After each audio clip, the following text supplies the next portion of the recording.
Punjabi radio USA ਸੁਣ ਰਹੇ ਸਾਰੇ ਹੀ ਸਰੋਤਿਆਂ ਨੂੰ ਮੇਰੇ ਜਗਮੋਹਨ ਸਿੰਘ ਵੱਲੋਂ ਪਿਆਰ ਭਰੀ ਸਤਿ ਸ਼੍ਰੀ ਅਕਾਲ। ਅੱਜ 28 ਜੁਲਾਈ ਦਿਨ ਵੀਰਵਾਰ ਪ੍ਰੋਗਰਾਮ ਲੈ ਕੇ ਹਾਜ਼ਰ ਹਾਂ ਅਪਡੇਟ ਅਮਰੀਕਾ, ਜਿਸ ਦੇ ਵਿੱਚ ਤੁਹਾਨੂੰ ਵਰਲਡ ਦੀਆਂ ਨਿਊਜ਼, ਅਮਰੀਕਾ ਦੀਆਂ ਨਿਊਜ਼, ਮੌਸਮ ਦੇ ਬਾਰੇ ਜਾਣਕਾਰੀ, ਇਕਨੋਮੀ ਦੀ ਜਾਣਕਾਰੀ, ਵੱਖ-ਵੱਖ ਕੰਟਰੀ ਦੇ ਹਿਸਾਬ ਦੇ ਨਾਲ ਕਰੰਸੀ ਐਕਸਚੇਂਜ ਰੇਟ ਅਤੇ ਸੋਨੇ ਅਤੇ ਚਾਂਦੀ ਦੇ ਭਾਅ ਦੱਸਾਂਗੇ। ਖਬਰਾਂ ਦੀ ਸ਼ੁਰੂਆਤ ਕਰਨ ਤੋਂ ਪਹਿਲਾਂ ਅਸੀਂ ਧੰਨਵਾਦ ਕਰਦੇ ਹਾਂ ਆਪਣੇ ਸਪਾਂਸਰਸ ਦਾ, ਜਿਨ੍ਹਾਂ ਨੇ ਅੱਜ ਦੇ ਇਸ ਪ੍ਰੋਗਰਾਮ ਦੇ ਵਿੱਚ ਸਹਿਯੋਗ ਪਾਇਆ। ਅੱਜ ਦੀਆਂ ਖਬਰਾਂ ਦੇ ਸਪਾਂਸਰਸ ਹਨ ਖਾਲਸਾ ਇੰਸ਼ੋਰੈਂਸ ਏਜੰਸੀ ਵਾਲੇ ਸੈਨ ਹੋਜ਼ੇ ਤੋਂ, ਜੋ ਕਿ ਹਰ ਪ੍ਰਕਾਰ ਦੇ ਇੰਸ਼ੋਰੈਂਸ ਕਰਦੇ ਹਨ ਅਤੇ ਕਿਸੇ ਵੀ ਤਰ੍ਹਾਂ ਦੇ ਇੰਸ਼ੋਰੈਂਸ ਦੀ ਜਾਣਕਾਰੀ ਦੇ ਲਈ ਤੁਸੀਂ ਇਹਨਾਂ ਨੂੰ ਕਾਲ ਕਰ ਸਕਦੇ ਹੋ 408 272 2500 ਤੇ। ਇਸ ਦੇ ਨਾਲ ਸੰਤੋਖ ਸਿੰਘ ਬਾਸੀ, ਪਰਮਜੀਤ ਕੌਰ ਜੀ ਬਾਸੀ ਫਰੀਮੌਂਟ ਤੋਂ, ਮਨਜੀਤ ਸਿੰਘ ਨਰਿੰਦਰ ਕੌਰ ਕਲਾਰ ਜੀ ਕਲੋਵਿਸ ਤੋਂ ਅਤੇ ਗਿਆਨ ਸਿੰਘ ਨਾਗਰਾ ਜੀ ਸੈਨ ਹੋਜ਼ੇ ਤੋਂ। ਜੇਕਰ ਤੁਸੀਂ ਵੀ ਇਸ ਪ੍ਰੋਗਰਾਮ ਨੂੰ ਜਾਂ ਪੰਜਾਬੀ ਰੇਡੀਓ USA ਦੇ ਕਿਸੇ ਵੀ ਹੋਰ ਪ੍ਰੋਗਰਾਮ ਨੂੰ ਸਪਾਂਸਰ ਕਰਨਾ ਚਾਹੁੰਦੇ ਹੋ ਤਾਂ ਤੁਸੀਂ ਕਾਲ ਕਰ ਸਕਦੇ ਹੋ 408 722 7698 ਤੇ, ਜਾਂ ਫਿਰ ਈਮੇਲ ਕਰ ਸਕਦੇ ਹੋ ਸਾਡੇ ਈਮੇਲ ਐਡਰੈਸ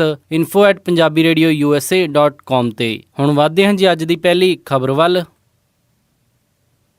ਡੈਮੋਕ੍ਰੈਟਿਕ ਪਾਰਟੀ ਦੀ ਚੱਲ ਰਹੀ ਨੈਸ਼ਨਲ ਕਨਵੈਨਸ਼ਨ ਦੇ ਤੀਸਰੇ ਦਿਨ ਰਾਸ਼ਟਰਪਤੀ ਬਰਾਕ ਓਬਾਮਾ ਨੇ ਆਪਣੀ ਸਪੀਚ ਦਿੱਤੀ। ਰਾਸ਼ਟਰਪਤੀ ਬਰਾਕ ਓਬਾਮਾ ਨੇ ਸਪੀਚ ਦੀ ਸ਼ੁਰੂਆਤ ਕੀਤੀ ਕਿ 12 ਸਾਲ ਪਹਿਲਾਂ ਉਹਨਾਂ ਨੇ ਸਭ ਤੋਂ ਪਹਿਲੀ ਆਪਣੀ ਸਪੀਚ ਕਨਵੈਨਸ਼ਨ ਦੇ ਵਿੱਚ ਦਿੱਤੀ ਸੀ। ਇਸ ਤੋਂ ਬਾਅਦ ਕਾਫੀ ਕੁਝ ਬਦਲ ਗਿਆ ਹੈ। ਰਾਸ਼ਟਰਪਤੀ ਬਰਾਕ ਓਬਾਮਾ ਨੇ ਆਪਣੇ ਪਿਛਲੇ 8 ਸਾਲ ਦੀਆਂ ਕਈ ਉਪਲਬਧੀਆਂ ਗਿਣਾਈਆਂ। ਇਹਨਾਂ ਦੇ ਵਿੱਚੋਂ ਓਸਾਮਾ ਬਿਨ ਲਾਦਨ ਨੂੰ ਖਤਮ ਕਰਨਾ, ਮਿਡਲ ਈਸਟ ਦੇ ਵਿੱਚ ਅਮਰੀਕਨ ਟਰੂਪਸ ਦੀ ਸੰਖਿਆ ਘੱਟ ਕਰਨਾ, ਓਬਾਮਾ ਕੇਅਰ ਆਦਿ ਸ਼ਾਮਿਲ ਸਨ। ਰਾਸ਼ਟਰਪਤੀ ਬਰਾਕ ਓਬਾਮਾ ਨੇ ਕਿਹਾ ਕਿ ਪਿਛਲੇ ਕੁਝ ਸਾਲਾਂ ਦੇ ਵਿੱਚ ਅਮਰੀਕਾ ਨੂੰ ਵਾਰ ਦੇ ਵਿੱਚ ਵੀ ਜਾਣਾ ਪਿਆ ਅਤੇ ਉਸ ਤੋਂ ਬਾਅਦ ਆਏ ਰਿਸੈਸ਼ਨ ਨੇ ਅਮਰੀਕਾ ਦੀ ਕਮਰ ਤੋੜੀ, ਪਰ ਇਹਨਾਂ ਸਾਰੀਆਂ ਹੀ ਮੁਸ਼ਕਿਲਾਂ ਦੇ ਵਿੱਚੋਂ ਅਮਰੀਕਾ ਹੁਣ ਬਾਹਰ ਆ ਚੁੱਕਿਆ ਹੈ। ਰਾਸ਼ਟਰਪਤੀ ਬਰਾਕ ਓਬਾਮਾ ਨੇ ਈਰਾਨ ਨਿਊਕਲੀਅਰ ਡੀਲ ਦਾ ਵੀ ਜ਼ਿਕਰ ਕੀਤਾ ਤੇ ਉਹਨਾਂ ਨੇ ਕਿਹਾ ਕਿ ਪੂਰੇ ਡਿਪਲੋਮੈਟਿਕ ਤਰੀਕੇ ਦੇ ਨਾਲ ਉਹਨਾਂ ਨੇ ਈਰਾਨ ਦੇ ਨਾਲ ਨਿਊਕਲੀਅਰ ਡੀਲ ਕਰਨ ਦੇ ਵਿੱਚ ਸਫਲਤਾ ਹਾਸਲ ਕੀਤੀ। ਇਸ ਦੇ ਨਾਲ ਰਾਸ਼ਟਰਪਤੀ ਬਰਾਕ ਓਬਾਮਾ ਨੇ ਪਿਛਲੇ ਕਈ ਦਹਾਕਿਆਂ ਤੋਂ ਜੋ ਕਿਊਬਾ ਦੇ ਨਾਲ ਸੰਬੰਧ ਵਿਗੜੇ ਹੋਏ ਸੀ, ਉਹਨਾਂ ਨੂੰ ਸੁਧਾਰਨ ਦੀ ਕੋਸ਼ਿਸ਼ ਦਾ ਵੀ ਜ਼ਿਕਰ ਕੀਤਾ। ਰਾਸ਼ਟਰਪਤੀ ਬਰਾਕ ਓਬਾਮਾ ਪਿਛਲੇ ਦਿਨੀ ਕਿਊਬਾ ਦਾ ਦੌਰਾ ਕਰਕੇ ਆਏ ਸਨ। ਰਾਸ਼ਟਰਪਤੀ ਬਰਾਕ ਓਬਾਮਾ ਨੇ ਕਿਹਾ ਕਿ ਹਜੇ ਵੀ ਬਹੁਤ ਸਾਰੇ ਕੰਮ ਜੋ ਕਰਨ ਵਾਲੇ ਪਏ ਹਨ, ਜਿਨ੍ਹਾਂ ਦੇ ਵਿੱਚੋਂ ਚੰਗੀ ਨੌਕਰੀ ਅਤੇ ਚੰਗੀ ਤਨਖਾਹ ਦਾ ਮੁੱਦਾ ਹੈ। ਇਸ ਤੋਂ ਬਾਅਦ ਰਾਸ਼ਟਰਪਤੀ ਬਰਾਕ ਓਬਾਮਾ ਨੇ ਕਿਹਾ ਕਿ ਕੋਈ ਚੰਗਾ ਰਾਸ਼ਟਰਪਤੀ ਦਾ ਉਮੀਦਵਾਰ ਹੀ ਅਮਰੀਕਾ ਨੂੰ ਹੋਰ ਸੁਨਹਿਰੇ ਭਵਿੱਖ ਵੱਲ ਲੈ ਕੇ ਜਾ ਸਕਦਾ ਹੈ। ਇੱਥੇ ਉਹ ਹਿਲਰੀ ਕਲਿੰਟਨ ਦੀ ਤਰਫ ਇਸ਼ਾਰਾ ਕਰ ਰਹੇ ਸਨ। ਰਾਸ਼ਟਰਪਤੀ ਬਰਾਕ ਓਬਾਮਾ ਨੇ ਕਿਹਾ ਕਿ ਉਹਨਾਂ ਸਭ ਤੋਂ ਯੋਗਦਾਰ ਉਮੀਦਵਾਰ ਰਾਸ਼ਟਰਪਤੀ ਦੇ ਲਈ ਹਿਲਰੀ ਕਲਿੰਟਨ ਹੈ।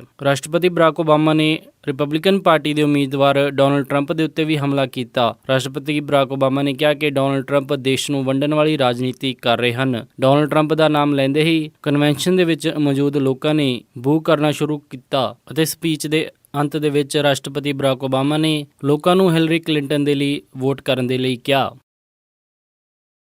ਅੱਜ ਪਾਰਟੀ ਦੀ ਚੱਲ ਰਹੀ ਨੈਸ਼ਨਲ ਕਨਵੈਨਸ਼ਨ ਦਾ ਆਖਰੀ ਅਤੇ ਚੌਥਾ ਦਿਨ ਹੈ। ਅੱਜ ਅੰਤ ਦੇ ਵਿੱਚ ਡੈਮੋਕ੍ਰੈਟਿਕ ਪਾਰਟੀ ਦੀ ਉਮੀਦਵਾਰ ਹਿਲਰੀ ਕਲਿੰਟਨ ਆਪਣੀ ਐਕਸੈਪਟੈਂਸ ਸਪੀਚ ਦੇਵੇਗੀ, ਜਿੱਥੇ ਆਫੀਸ਼ੀਅਲ ਤੌਰ ਦੇ ਉੱਤੇ ਉਹ ਪਾਰਟੀ ਦੀ ਨੋਮੀਨੇਸ਼ਨ ਐਕਸੈਪਟ ਕਰਨਗੇ। ਦੱਸਿਆ ਜਾ ਰਿਹਾ ਹੈ ਕਿ ਹਿਲਰੀ ਕਲਿੰਟਨ ਦੀ ਬੇਟੀ ਚੈਲਸੀ ਕਲਿੰਟਨ ਉਹਨਾਂ ਨੂੰ ਸਟੇਜ ਤੇ ਸੱਦੇਗੀ। ਐਕਸਪਰਟਸ ਦੁਆਰਾ ਮੰਨਿਆ ਜਾ ਰਿਹਾ ਹੈ ਕਿ ਆਪਣੀ ਐਕਸੈਪਟੈਂਸ ਸਪੀਚ ਦੇ ਵਿੱਚ ਹਿਲਰੀ ਕਲਿੰਟਨ ਇਕਨੋਮੀ, ਅੱਤਵਾਦ, ਰਾਸ਼ਟਰੀ ਏਕਤਾ ਦੇ ਨਾਲ ਡੋਨਲਡ ਟਰੰਪ ਦੀ ਉਮੀਦਵਾਰੀ ਨੂੰ ਲੈ ਕੇ ਵੀ ਬੋਲੇਗੀ। ਹਿਲਰੀ ਕਲਿੰਟਨ ਆਪਣੀ ਸਪੀਚ ਦੇ ਵਿੱਚ ਇਸ ਦਾ ਵੀ ਜ਼ਿਕਰ ਕਰੇਗੀ ਕਿ ਕੁਝ ਤਾਕਤਵਰ ਫੋਰਸਿਸ ਦੇਸ਼ ਨੂੰ ਅੱਡ ਕਰਨ ਦਾ ਯਤਨ ਕਰ ਰਹੀਆਂ ਹਨ ਅਤੇ ਹੁਣ ਅਮਰੀਕਾ ਦੇ ਲੋਕਾਂ ਨੇ ਡਿਸਾਈਡ ਕਰਨਾ ਹੈ ਕਿ ਉਹਨਾਂ ਨੇ ਕਿਸ ਦੇ ਲਈ ਵੋਟ ਕਰਨਾ ਹੈ, ਜੋ ਦੇਸ਼ ਨੂੰ ਇੱਕ ਕਰਕੇ ਰੱਖੇ ਜਾਂ ਜੋ ਦੇਸ਼ ਨੂੰ ਵੱਖ ਕਰੇ। ਅਤੇ ਹਿਲਰੀ ਕਲਿੰਟਨ ਆਪਣੀ ਸਪੀਚ ਦੇ ਵਿੱਚ ਮੁੱਖ ਤੌਰ ਦੇ ਉੱਤੇ ਜੌਬਸ ਅਤੇ ਮਿਨੀਮਮ ਵੇਜ ਨੂੰ ਵਧਾਉਣ ਦੀ ਗੱਲ ਵੀ ਕਰੇਗੀ। DNC ਦੇ ਆਖਰੀ ਦਿਨ ਮਸ਼ਹੂਰ ਗਾਇਕਾ ਕੇਟੀ ਪੈਰੀ ਵੀ ਕਨਵੈਨਸ਼ਨ ਦੇ ਵਿੱਚ ਲੋਕਾਂ ਨਾਲ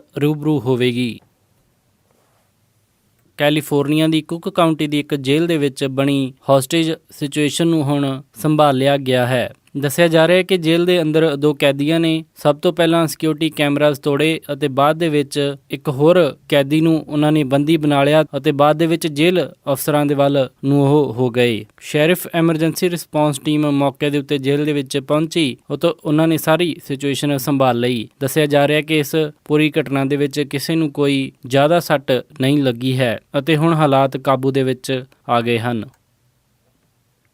ਡੈਮੋਕ੍ਰੈਟਿਕ ਕਾਂਗਰੈਸ਼ਨਲ ਕੈਂਪੇਨ ਕਮੇਟੀ ਦੇ ਵਿੱਚ ਹੋਏ ਹੈਕ ਨੂੰ ਲੈ ਕੇ ਹੁਣ FBI ਜਾਂਚ ਕਰ ਰਹੀ ਹੈ। ਪਹਿਲਾਂ ਵੀ ਹੋਏ ਇੱਕ ਹੈਕ ਦੇ ਵਿੱਚ ਜੋ ਡੋਨੇਸ਼ਨ ਡੈਮੋਕ੍ਰੈਟਿਕ ਪਾਰਟੀ ਦੇ ਹਾਊਸ ਆਫ ਰਿਪਰੈਜ਼ੈਂਟੇਟਿਵਜ਼ ਨੂੰ ਆਈ ਸੀ ਉਹ ਵੀ ਲੀਕ ਹੋਣ ਦੀ ਖਬਰ ਆਈ ਅਤੇ ਇਸ ਤੋਂ ਬਾਅਦ ਦੇ ਵਿੱਚ ਇਹ ਸਾਰਾ ਮਾਮਲਾ ਰਸ਼ੀਆ ਦੇ ਨਾਲ ਜੋੜ ਕੇ ਦੇਖਿਆ ਜਾਣ ਲੱਗਿਆ ਅਤੇ ਇਸ ਮਾਮਲੇ ਦੇ ਵਿੱਚ ਮੰਨਿਆ ਜਾ ਰਿਹਾ ਹੈ ਕਿ ਰਸ਼ੀਅਨ ਹੈਕਰਜ਼ ਨੇ ਇਹ ਸਾਰੀਆਂ ਈਮੇਲਜ਼ ਹੈਕ ਕੀਤੀਆਂ ਹਨ ਅਤੇ ਜ਼ਰੂਰੀ ਜਾਣਕਾਰੀ ਉਹਨਾਂ ਨੇ ਚੋਰੀ ਕੀਤੀ ਹੈ। ਰਸ਼ੀਆ ਦੇ ਰਾਸ਼ਟਰਪਤੀ ਵਲਾਦੀਮੀਰ ਪੁਤਿਨ ਦੇ ਉੱਤੇ ਅਮਰੀਕਾ ਦੀਆਂ ਚੋਣਾਂ ਦੇ ਵਿੱਚ ਦਖਲਅੰਦਾਜ਼ੀ ਕਰਨ ਦੇ ਆਰੋਪ ਲੱਗੇ ਹਨ। ਡੈਮੋਕ੍ਰੈਟਿਕ ਪਾਰਟੀ ਦੀ ਨੈਸ਼ਨਲ ਕਨਵੈਨਸ਼ਨ ਸ਼ੁਰੂ ਹੋਣ ਤੋਂ ਪਹਿਲਾਂ ਇਹ ਮਾਮਲਾ ਭਖਿਆ ਸੀ ਜਦੋਂ ਡੈਮੋਕ੍ਰੈਟਿਕ ਨੈਸ਼ਨਲ ਕਮੇਟੀ ਦੀਆਂ 19,000 ਈਮੇਲਜ਼ ਲੀਕ ਹੋਈਆਂ ਸਨ। ਰਿਪਬਲਿਕਨ ਪਾਰਟੀ ਦੇ ਡੋਨਲਡ ਟਰੰਪ ਨੇ ਵੀ ਇਸ ਮੁੱਦੇ ਨੂੰ ਜ਼ੋਰ-ਸ਼ੋਰ ਦੇ ਨਾਲ ਚੱਕਿਆ ਸੀ। ਹੁਣ FBI ਨੇ ਇਸ ਪੂਰੇ ਮਾਮਲੇ ਦੇ ਵਿੱਚ ਜਾਂਚ ਸ਼ੁਰੂ ਕਰ ਦਿੱਤੀ ਹੈ। ਹਾਲਾਂਕਿ ਰਸ਼ੀਅਨ ਅਧਿਕਾਰੀਆਂ ਨੇ ਇਸ ਮਾਮਲੇ ਦੇ ਵਿੱਚ ਮਾਸਕੋ ਦੀ ਕੋਈ ਵੀ ਇੰਟਰਫੇਰੈਂਸ ਤੋਂ ਇਨਕਾਰ ਕੀਤਾ ਹੈ।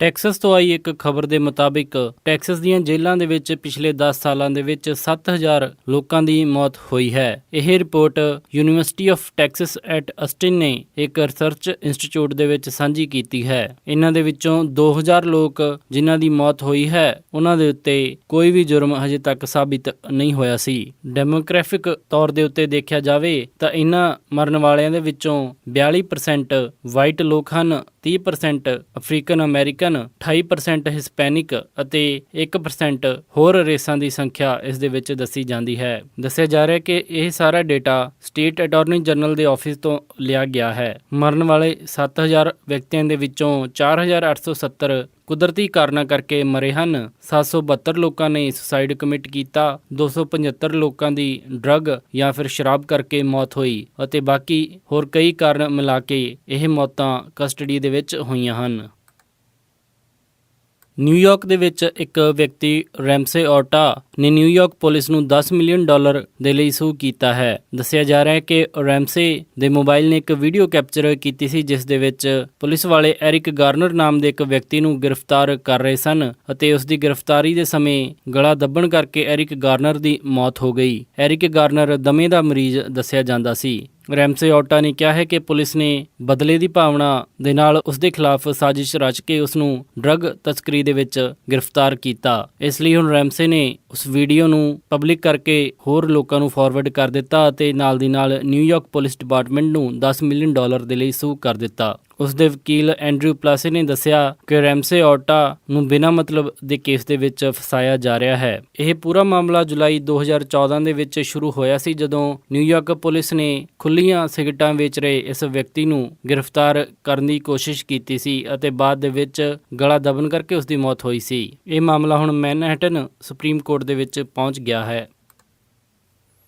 ਸੈਕਰਾਮੈਂਟੋ ਐਲ ਗਰੋਵ ਦੇ ਵਿੱਚ ਸਿਟੀ ਕਾਉਂਸਲ ਨੇ ਮਾਰਚ 2011 ਦੇ ਵਿੱਚ 2 ਸਿੱਖਾਂ ਦੀ ਹੋਈ ਮੌਤ ਦੀ ਯਾਦ ਦੇ ਵਿੱਚ ਸਿੰਘ ਅਤੇ ਕੌਰ ਪਾਰਕ ਬਣਾਇਆ ਹੈ। ਮਾਰਚ 2011 ਦੇ ਵਿੱਚ ਗੁਰਮੇਜ ਸਿੰਘ ਅਟਵਾਲ ਅਤੇ ਸੁਰਿੰਦਰ ਕੌਰ ਦੀ ਕਿਸੇ ਨੇ ਗੋਲੀ ਮਾਰ ਕੇ ਹੱਤਿਆ ਕਰ ਦਿੱਤੀ ਸੀ। ਗੁਰਮੇਜ ਅਟਵਾਲ ਦੇ ਸੁਪੁੱਤਰ ਕਮਲਜੀਤ ਸਿੰਘ ਅਟਵਾਲ ਨੇ ਕਿਹਾ ਕਿ ਉਹਨਾਂ ਦਾ ਪਰਿਵਾਰ ਹਜੇ ਤੱਕ ਆਪਣੇ ਪਿਤਾ ਦੇ ਵਿਛੋੜੇ ਨੂੰ ਭੁਲਾ ਨਹੀਂ ਸਕਿਆ ਹੈ। ਕਮਲਜੀਤ ਸਿੰਘ ਅਟਵਾਲ ਨੇ ਕਿਹਾ ਕਿ ਜਦੋਂ ਕੋਈ ਪਰਿਵਾਰਕ ਮੈਂਬਰ ਛੱਡ ਕੇ ਜਾਂਦਾ ਹੈ ਤਾਂ ਕਾਫੀ ਤਕਲੀਫ ਹੁੰਦੀ ਹੈ ਤੇ ਤੁਸੀਂ ਉਸ ਨੁਕਸਾਨ ਨੂੰ ਉਮਰ ਭਰ ਨਹੀਂ ਸਕਦੇ। ਅਮਰੀਕਨ ਸਿੱਖ ਐਸੋਸੀਏਸ਼ਨ ਦੇ ਸਹਿਯੋਗ ਦੇ ਨਾਲ ਬਣੇ ਇਸ ਪਾਰਕ ਨੂੰ ਸਿੰਘ ਐਂਡ ਕੌਰ ਪਾਰਕ ਦਾ ਨਾਮ ਦਿੱਤਾ ਗਿਆ ਹੈ। ਇਹ ਪਾਰਕ ਲੋਕਾਂ ਨੂੰ ਸਿੱਖ ਕੌਮ ਦੇ ਪ੍ਰਤੀ ਹੋਰ ਜਾਗਰੂਕ ਅਤੇ ਸਹਿਣਸ਼ੀਲਤਾ ਵਧਾਉਣ ਦੇ ਲਈ ਬਣਵਾਇਆ ਗਿਆ ਹੈ।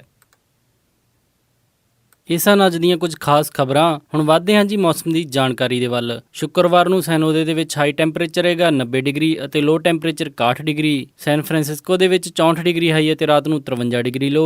ਸਟਾਕਟਨ ਦੇ ਵਿੱਚ 103 ਡਿਗਰੀ ਹਾਈ ਅਤੇ ਰਾਤ ਨੂੰ 64 ਡਿਗਰੀ ਲੋ। ਯੂਬਾ ਸਿਟੀ ਦੇ ਵਿੱਚ 106 ਡਿਗਰੀ ਹਾਈ ਅਤੇ ਰਾਤ ਨੂੰ 68 ਡਿਗਰੀ ਲੋ। ਸੈਕਰਾਮੈਂਟੋ ਦੇ ਵਿੱਚ 104 ਡਿਗਰੀ ਹਾਈ ਅਤੇ ਰਾਤ ਨੂੰ 65 ਡਿਗਰੀ ਲੋ।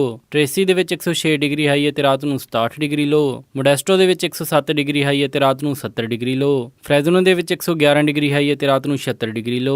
ਬੇਕਰਫੀਲਡ ਦੇ ਵਿੱਚ 111 ਡਿਗਰੀ ਹਾਈ ਅਤੇ ਰਾਤ ਨੂੰ 81 ਡਿਗਰੀ ਲੋ। ਲਾਸ ਐਂਜਲਸ ਦੇ ਵਿੱਚ 99 ਡਿਗਰੀ ਹਾਈ ਅਤੇ ਰਾਤ ਨੂੰ 69 ਡਿਗਰੀ ਲੋ। ਟਰਕੀ ਦੇ ਵਿੱਚ 91 ਡਿਗਰੀ ਹਾਈ ਅਤੇ ਰਾਤ ਨੂੰ 51 ਡਿਗਰੀ ਲੋ। ਸਾਊਥ ਲੇਕ ਟਾਹੋ ਦੇ ਵਿੱਚ 99 ਡਿਗਰੀ ਹਾਈ ਅਤੇ ਰਾਤ ਨੂੰ 51 ਡਿਗਰੀ ਲੋ। ਪੋਰਟਲੈਂਡ ਓਰੇਗਨ ਦੇ ਵਿੱਚ 94 ਡਿਗਰੀ ਹਾਈ ਅਤੇ ਰਾਤ ਨੂੰ 59 ਡਿਗਰੀ ਲੋ। ਸੀਐਟਲ ਦੇ ਵਿੱਚ 84 ਡਿਗਰੀ ਹਾਈ ਅਤੇ ਰਾਤ ਨੂੰ 58 ਡਿਗਰੀ ਲੋ।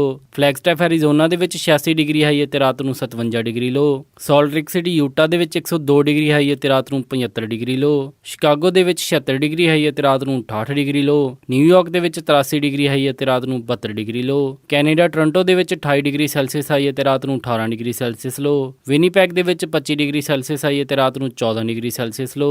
ਕੈਲਗਰੀ ਦੇ ਵਿੱਚ 26 ਡਿਗਰੀ ਸੈਲਸੀਅਸ ਹਾਈ ਅਤੇ ਰਾਤ ਨੂੰ 13 ਡਿਗਰੀ ਸੈਲਸੀਅਸ ਲੋ। ਵੈਨਕੂਵਰ ਦੇ ਵਿੱਚ 25 ਡਿਗਰੀ ਸੈਲਸੀਅਸ ਹਾਈ ਅਤੇ ਰਾਤ ਨੂੰ 15 ਡਿਗਰੀ ਸੈਲਸੀਅਸ ਲੋ।